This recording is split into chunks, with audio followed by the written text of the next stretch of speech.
Hello everyone, नमस्कार. Hope you all are doing very well.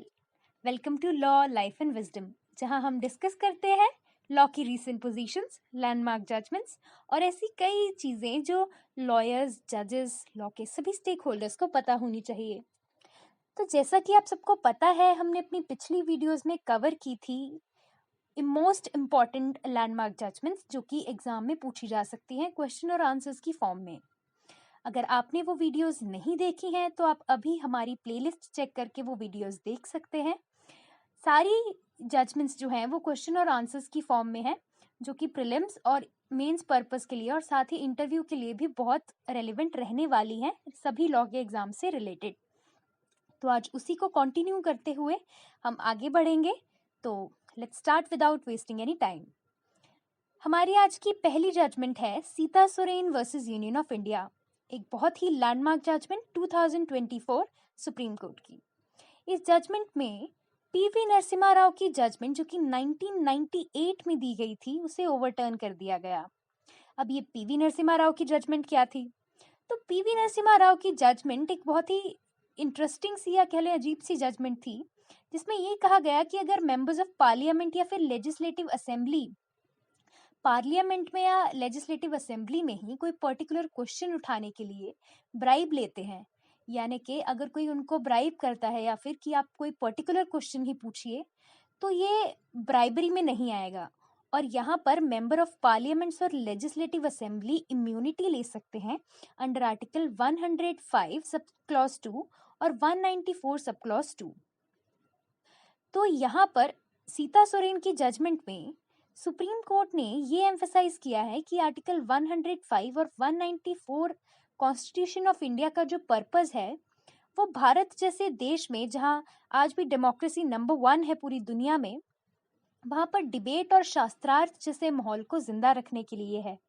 तो इसीलिए इस तरह के सेफगार्ड्स का यूज ब्राइबरी को बढ़ाने के लिए नहीं किया जा सकता. कोई भी किसी तरह की ब्राइबरी देकर किसी मेंबर ऑफ पार्लियामेंट को या लेजिस्लेटिव असेंबली को इंड्यूस्ड टू वोट और स्पीक नहीं कर सकता. तो ये बहुत ही landmark judgment Sita Soren versus union of India. हमारी नेक्स्ट जजमेंट है Shazia Aman Khan and another versus the state of Odisha and others 2024. इस जजमेंट के फैक्ट्स भी बहुत इंटरेस्टिंग हैं. एक कपल था जिनको कि 2 बेबी गर्ल्स हुई जो कि ट्विंस थी. उसके बाद उन्हें जब लगा कि वो दोनों बच्चियों को एक साथ नहीं पाल सकते, तो उन्होंने एक बेटी को उसकी आंट को सौंप दिया उसकी परवरिश करने के लिए.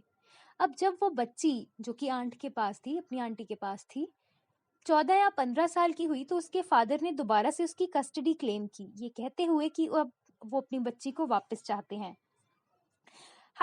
उड़ीसा हाई कोर्ट ने फादर को कस्टडी ग्रांट भी कर दी. अब इसे चैलेंज करते हुए लड़की की जो बुआ थी, लड़के की आंटी थी, वो पहुंचती है सुप्रीम कोर्ट और ये कहती है कि बच्ची की उनकी फैमिली के साथ एक बहुत अच्छी इमोशनल बॉन्डिंग हो गई है और बच्ची का वेलफेयर भी इसी बात में जुड़ा है कि वो उसी फैमिली में रहे जहां से वो इतने सालों से रहती आई है.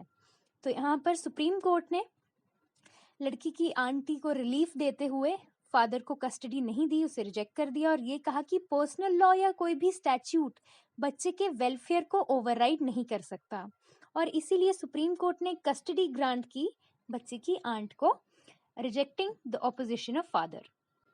हमारी नेक्स्ट जजमेंट है Bablu Yadav versus state of Bihar 2024 supreme court. यहाँ पर एक पोक्सो का केस था जहाँ पर कि लड़की का एक लव अफेयर था. लड़की की मदर को पता चलता है और उसे डांट पड़ती है और उसके बाद वो अपने लवर के पास जाती है. उसके बाद कुछ लोग उस लड़की को एंटाइस अवे करके या गुस्सा करके थोड़ा लेकर जाते हैं कहीं पर और उसका रेप होता है वहां पर. उसके बाद जब केस का पूरा ट्रायल चलता है तो इस केस में एक ही दिन में पूरा ट्रायल निपटाकर अक्यूज्ड को जो है कन्विक्ट कर दिया जाता है. उसे पहले ही दिन उसके अगेंस्ट चार्जेस फ्रेम कर दिए जाते हैं और उसे मौका भी नहीं दिया जाता कि वो ट्रायल कोर्ट को एड्रेस कर सके जब उसके अगेंस्ट चार्जेस फ्रेम हो रहे थे. तो इस बात पर स्टेट ऑफ बिहार में, Bablu Yadav versus state of Bihar में, बिहार हाई कोर्ट ने ट्रायल कोर्ट को डांट लगाई है, डिस्ट्रिक्ट जज को डांट लगाई है और ये कहा है कि इस तरह से अनड्यू हेस्ट नहीं होनी चाहिए. और ये कहा कि जो ऑर्डर है, जो कन्विक्शन है, उसे सेट असाइड किया जाए और फ्रेश ट्रायल चलाया जाए। उसके बाद इसे चैलेंज करते हुए सुप्रीम कोर्ट गए और सुप्रीम कोर्ट ने भी हाई कोर्ट के ऑर्डर पर एफर्मेशन दी और ये कहा कि बिल्कुल ट्रायल में एक अनड्यू हेस्ट थी और ट्रायल को दोबारा से शुरू किया जाना चाहिए कन्विक्शन को हटाकर। हमारी next judgement Ganesh Kumar Rajeshwar Rao Selukar and others versus Mahendra Bhaskar Limaye and others. यहाँ पर सुप्रीम कोर्ट ने एक कंडीशन को रिलैक्स डाउन किया जो कि ले डाउन की गई थी एक पुरानी जजमेंट में, जहाँ पर कि ये कहा गया था कि कंज्यूमर डिस्प्यूट कमीशन के जो प्रेसिडेंट्स हैं उन्हें इलेक्ट किया जाना चाहिए on the basis of written test and viva votes, यानी कि रिटन टेस्ट और इंटरव्यू के द्वारा ही किसी जो कंज्यूमर डिस्प्यूट कमीशन का जो प्रेसिडेंट है उसे सिलेक्ट किया जाना चाहिए। तो यहाँ पर सुप्रीम कोर्ट ने इस टेस्ट की, रिटन टेस्ट की इम्प्रैक्टिकलिटी को एक्नॉलेज किया और ये कहा कि ये पोस्ट एक रिटायर्ड हाई कोर्ट जज के द्वारा ऑक्यूपाई की जाती है, तो यहाँ पर एक टेस्ट एक तरह से इम्प्रैक्टिकल हो जाता है और इसीलिए इस रिक्वायरमेंट को रिलैक्स किया गया है, इस कंडीशन को रिलैक्स किया गया है। हमारी आज की नेक्स्ट जजमेंट शरीक Khan versus narcotics control bureau 2024 supreme court. इस जजमेंट में एनडीपीएस से रिलेटेड एक बहुत इंपॉर्टेंट बात कही गई। इस जजमेंट में ये कहा गया कि नारकोटिक्स कंट्रोल ब्यूरो के ऑफिसर्स को तूफान सिंह की जजमेंट फॉलो करनी चाहिए, जहां पर कि ये कहा गया था तूफान सिंह की जजमेंट में कि जो confession statements narcotics control bureau officers के सामने दी जाती है वो कोर्ट में एडमिसिबल नहीं होंगे, वो कन्फेशंस। जैसा कि हम जानते हैं कि सीआरपीसी में, जो कि अब बीएनएसएस हो गई है, भारतीय नागरिक सुरक्षा संहिता, उसमें अगर पुलिस ऑफिसर्स के सामने इन्वेस्टिगेटिंग ऑफिसर्स के आगे कोई कन्फेशन दिया जाता है तो वो वैलिड नहीं होता, कोर्ट में एडमिसिबल नहीं होता। तो उसी तरह से उसी बेसिस पर ये जजमेंट भी है कि नारकोटिक्स कंट्रोल ब्यूरो ऑफिसर्स हालांकि पुलिस से बहुत अलग होते हैं, पर फिर भी इसी चीज को एक तरह का कह सकते हैं कि शायद ग्राउंड बनाकर या अक्यूज्ड के माइंडसेट को देखते हुए ये कहा गया कि नारकोटिक कंट्रोल ब्यूरो ऑफिसर्स के सामने जो कन्फेशन स्टेटमेंट्स दी जाएंगी वो एडमिसिबल एविडेंस नहीं होंगी। शरीक Khan versus narcotics control bureau 2024 supreme court. हमारी नेक्स्ट जजमेंट है Bijendra versus state of Haryana 2024 supreme court. इस जजमेंट में ये कहा गया कि अक्यूज्ड से ये एक्सपेक्ट किया जाता है कि वो इन्वेस्टिगेशन में कॉपरेट करे, लेकिन इसका मतलब ये नहीं है कि वो सेल्फ इंक्रिमिनेटिंग स्टेटमेंट्स दे। तो ये कहा सुप्रीम कोर्ट ने Bijendra versus state of Haryana. हमारी next judgment Yogesh Narayan Raut versus state of Maharashtra 2024 का ही केस है। यहाँ पर ये कहा गया कि सुप्रीम कोर्ट ने ये कहा कि सुपीरियर कोर्ट्स जो हैं वो एडवाइस नहीं दे सकते अपने जुडिशियल ऑर्डर्स से, और एक डायरेक्शन को स्टे कर दिया जहाँ पर कि ऑनरेबल हाई कोर्ट ने पीरियोडिकल रिपोर्ट मांगी थी ट्रायल कोर्ट से on the progress of trial. इस केस में कुछ इस तरह के फैक्ट्स थे कि जो अपीलेंट था वो लगभग 10 साल से जेल में था और उसने अपनी पहले बेल एप्लीकेशन डाली जो रिजेक्ट हो गई थी। उसके बाद उसने जब हाई कोर्ट में अपील की तो हाई कोर्ट ने दोबारा मैटर ट्रायल कोर्ट को भेजा और ये कहा कि 6 महीने के अंदर मैटर को डिस्पोज ऑफ कीजिए और पीरियोडिकल रिपोर्ट्स भेजिए हर 3 हफ्ते बाद कि मैटर का क्या स्टेटस है। इसके बाद अपीलेंट अग्रीव्ड होकर सुप्रीम कोर्ट पहुंचा और सुप्रीम कोर्ट ने इस डायरेक्शन पर स्टे लगा दी और ये कहा कि सुपीरियर कोर्ट्स एडवाइस नहीं दे सकते अपने जुडिशियल ऑर्डर्स से। हमारी नेक्स्ट जजमेंट है Vinod Katara versus state of Uttar Pradesh 2024 supreme court. इस जजमेंट में जस्टिस BR गवई और जस्टिस संदीप मेहता ने ये कहा कि ऑसिफिकेशन टेस्ट जो है वो आखिरी है प्रायोरिटी में जब जुवेनिलिटी को डिटर्मिन किया जाता है या जुवेनाइल जस्टिस एक्ट में जब डिटर्मिनेशन ऑफ एज किया जाता है। यहाँ पर जुवेनिलिटी की प्ली ले रहा था एक कन्विक्ट जो कि मर्डर केस में कन्विक्ट था और उसकी प्ली को डिनाई किया गया। Vinod Katara versus state of Uttar Pradesh 2024 supreme court. हमारी नेक्स्ट जजमेंट है messrs A K Sarkar and company and another versus state of West Bengal and others 2024 supreme court. इस जजमेंट में जो क्वेश्चन आंसर किया गया वो ये था कि does article 20 sub clause 1 of the constitution restrain the courts from imposing a lesser punishment on the basis of a new law which came into force after the date of commission of the offence. तो इसका answer है no. तो जैसा कि आप सभी जानते हैं कि क्रिमिनल लॉज का कभी भी रिट्रोस्पेक्टिव इफेक्ट नहीं होता, लेकिन एक जगह हो सकता है जब अक्यूज्ड को उसका फायदा मिल रहा हो। जैसे एग्जाम्पल के तौर पर मान लीजिए कि बीएनएस में कोई पर्टिकुलर ऑफेंस है जिसकी सजा आईपीसी में ज्यादा थी लेकिन बीएनएस में कम है, तो यहाँ पर बीएनएस का जो बेनिफिट है, बीएनएस के लॉ का जो बेनिफिट है वो अक्यूज्ड को दिया जा सकता है और आर्टिकल 20 सब क्लॉज 1 इसे प्रिवेंट नहीं करेगा।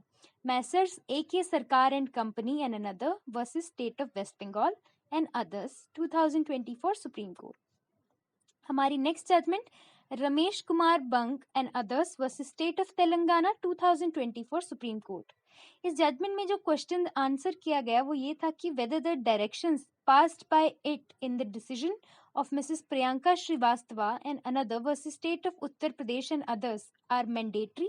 तो इसका आंसर है yes।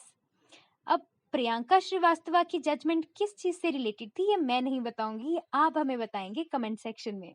हमारी next judgment Rajkumar versus state of Karnataka 2024 supreme court. इस जजमेंट में ये क्वेश्चन आंसर किया गया कि whether a relationship which may be consensual at the beginning may be made ground for quashing rape charges if the same state not remain so for all time to come. तो इसका answer है no. भले ही relationship consensual हो शुरुआत में, लेकिन इस चीज को ग्राउंड नहीं बनाया जा सकता कि रेप चार्जेस को कॉश कर दिया जाए। Rajkumar versus state of Karnataka 2024 supreme court, बहुत ही लैंडमार्क जजमेंट। हमारा नेक्स्ट क्वेश्चन, किस जजमेंट में सुप्रीम कोर्ट ने ये हेल्ड किया कि summons issued by enforcement directorate needs to be respected and responded to by the person to whom summons were issued। तो इसका आंसर है directorate of enforcement versus state of Tamil Nadu and others. जैसा कि आप सभी जानते हैं कि रिसेंटली दिल्ली के सीएम श्री अरविंद केजरीवाल जी को जेल जाना पड़ा है। तो इससे पहले ये फैक्ट्स में आया है कि उन्होंने 9 बार समन्स को इग्नोर किया जो ईडी ने उन्हें भेजे थे।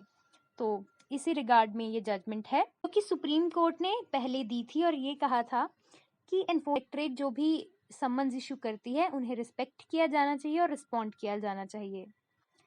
नेक्स्ट जजमेंट या हमारा नेक्स्ट सवाल, in which of the judgments Supreme Court overturned the Asian resurfacing judgment which mandates the interim orders passed by high courts staying trials in civil and criminal cases will automatically expire after 6 months from the date of order unless expressly extended by the high courts।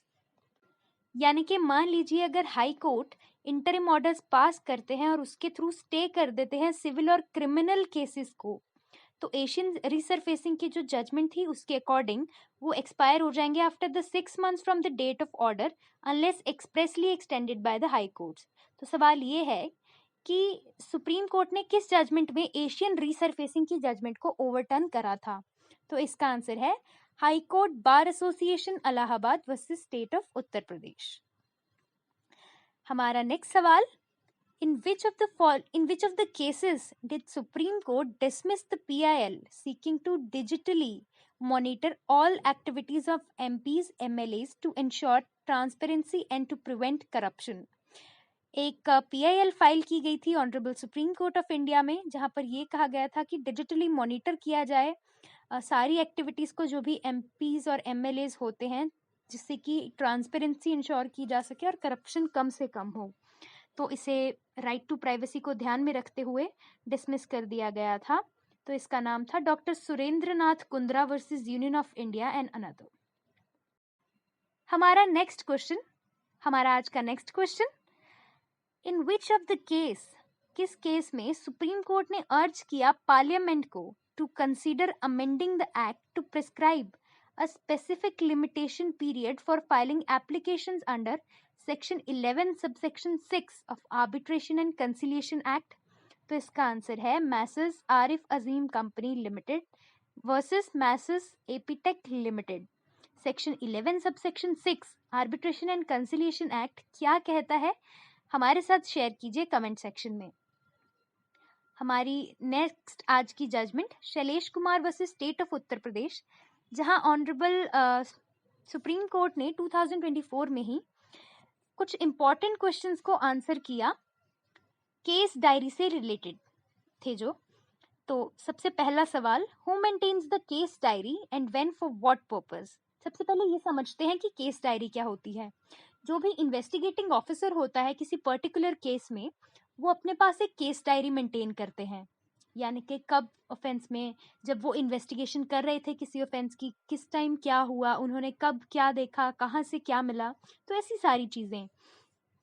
तो who maintains a case diary and when and for what purpose. By an investigating officer maintain करता है during his investigation for the purpose of entering the day to day proceedings of the investigation. Next सवाल, while doing so what the investigating officer shall mandatorily record, यानी कि investigating officer को mandatorily क्या record करना होगा। तो इसका answer है necessary particulars gathered in the course of investigation with the relevant date time and place. Date time और प्लेस के साथ जो भी नेसेसरी पर्टिकुलर्स होंगे जो कि इन्वेस्टिगेशन के दौरान मिलेंगे। What is the duty of investigating officer under subsection 1A and 1B of the section 172 of the CRPC?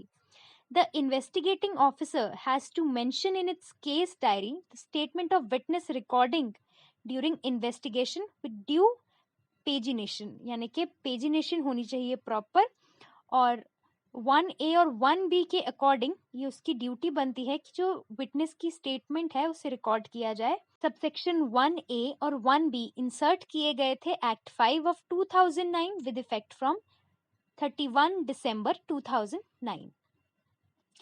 Next question, what is the object of these subsections. 1A और 1B का जो insert किए गए थे subsections, इनका क्या purpose है। It is to facilitate a fair investigation since the statement made under section 161 of the CRPC is not expected to be signed as mandated by section 162 of the CRPC. Next judgment, Shiv Jatia versus Gyanchand Malik 2024। जो सवाल इस judgement से था वो ये था कि जब एक मजिस्ट्रेट ने पुलिस रिपोर्ट मंगा ली है अंडर सेक्शन 202 ऑफ CRPC, तो क्या मजिस्ट्रेट साहब सम्मन कर सकते हैं।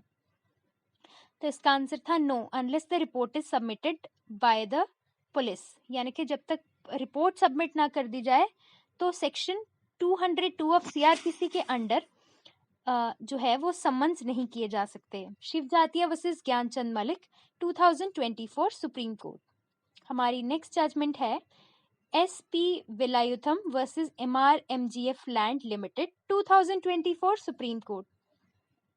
जो सवाल इस जजमेंट में आंसर किया गया वो ये था कि weather under section 2 subsection 1 sub clause C sub clause 7 commercial courts act 2015 merely because the dispute is related to an immovable property per se make it a commercial dispute, यानी कि section 2 subsection 1C के 5 के अंदर commercial courts act के under merely इस वजह से कि कोई डिस्प्यूट इमूवेबल प्रॉपर्टी से रिलेटेड है उसे कॉमर्शियल डिस्प्यूट बना देगी। तो इसका आंसर है no, unless the immovable property is actually used exclusively in trade और कॉमर्स।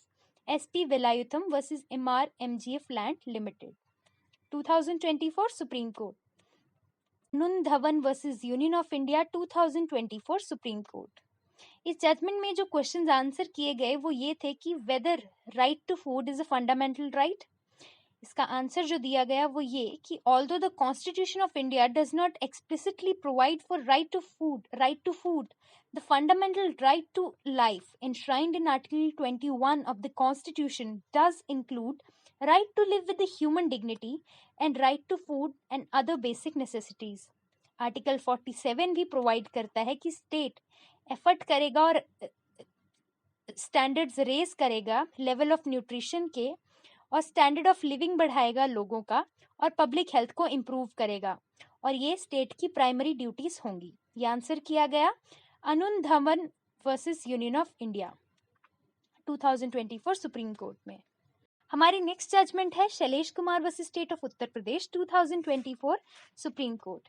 इस जजमेंट में जो क्वेश्चन आंसर किया गया वो ये कि when a police officer uses a case diary for refreshing his memory, does an accused automatically get a right to peruse that part of prior statement as recorded in the police officer's diary? पहले हमें ये समझना होगा कि कोई भी accused directly call नहीं कर सकता कि उसे केस डायरी का बेनिफिट दिया जाए, या वो क्रॉस नहीं करवा सकता वहाँ से। लेकिन कब करवा सकता है? जब एक बार किसी पुलिस ऑफिसर ने अपनी मेमोरी को रिफ्रेश करने के लिए, जैसे कोई चीज़ याद नहीं आ रही कि किसी पर्टिकुलर इंसिडेंट पर क्या हुआ था या कौन सी चीज़ मिली थी, तो अगर बाई चांस पुलिस ऑफिसर उस डायरी को यूज़ करता है, केस डायरी को, तो वहीं पर अक्यूज्ड का ऑटोमेटिकली एक राइट बन जाता है। तो इसका आंसर है yes, by taking recourse to section 145 और section 161 as the case may be of Indian evidence act. Whether it is the responsibility and duty of the investigating officer to make a due recording of his case diary, तो जैसे हमने पीछे पढ़ा, yes.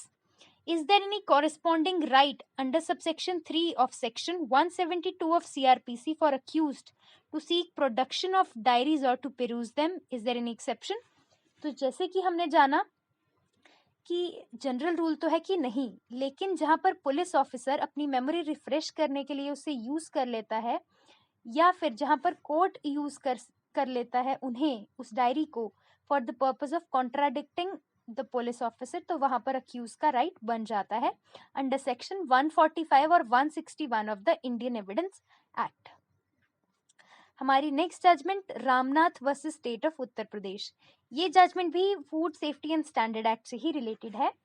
If the case is registered against an accused for the food adulteration under the Indian penal code, जो कि अब भारतीय न्याय संहिता है, then by virtue of overriding effect of section 89 of food safety and standard act can the proceedings under IPC be continued against the accused? तो इसका answer है no. जब particularly section 89 of the food safety and standard act ने एक शेषनाग बना दिया कि जब मैं लगूंगा तब सब खत्म हो जाएंगे, तो फिर वहां पर आईपीसी के अंडर प्रोसीडिंग्स कंटिन्यू नहीं कर सकती। Can there be simultaneous prosecution under the IPC and FSSA food safety and standard act? तो इसका भी आंसर है no, because of virtue of section 89। Judgment थी Ramnath versus state of Uttar Pradesh 2024 supreme court.